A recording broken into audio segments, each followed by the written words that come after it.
Maaaring umabot ng 90 pesos kada litro ang presyo ng gasolina at diesel dahil sa gera sa Middle East. Yan po ang babala ng Department of Energy. Papakiusapan naman daw ng gobyerno ang mga gasolinahan na gawing utay-utay ang taas presyo para hindi gaanong masakit sa bulsa. Nasa frontline ng balita yan si Gerard de la Peña. June 2022 nang umabot ng 90 pesos ang kada litro ng diesel at gasolina sa iba't ibang bahagi ng bansa. Yan ang panahong pumutok ang giyera sa pagitan ng Russia at Ukraine. Ngayong 2026, nagkakagulo naman ng Amerika, Israel at Iran.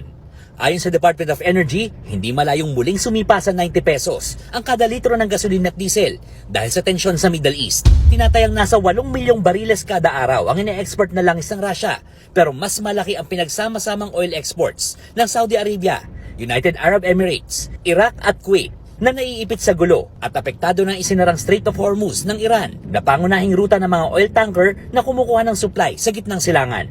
We can only look back at our experience ng kaparehong sitwasyon. So, hindi humalayo na mag-i-increase.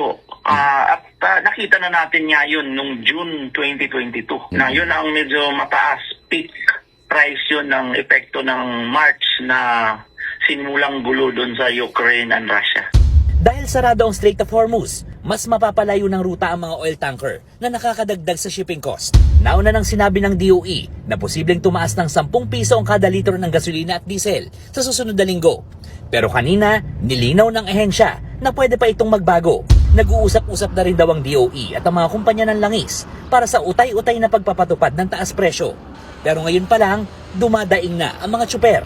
Wala nang kinikita dahil napupunta sa diesel. Ang naiuwi na lang po namin noon, 200 na lang po isang araw. Pasyado pong pahirap po yun sa amin na mga jeepney driver. May maiuwi man po siguro kami, kapiranggot na lang.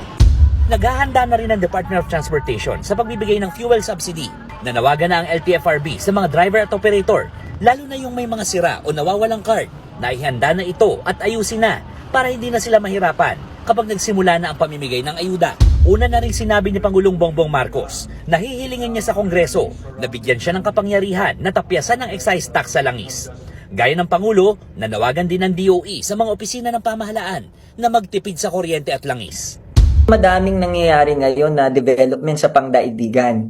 Ang pinakahawak at magagawa ng ating mga kababayan, kagaya rin sa pamahalaan, mas maging masinop doon sa paggamit ng mga existing resources natin.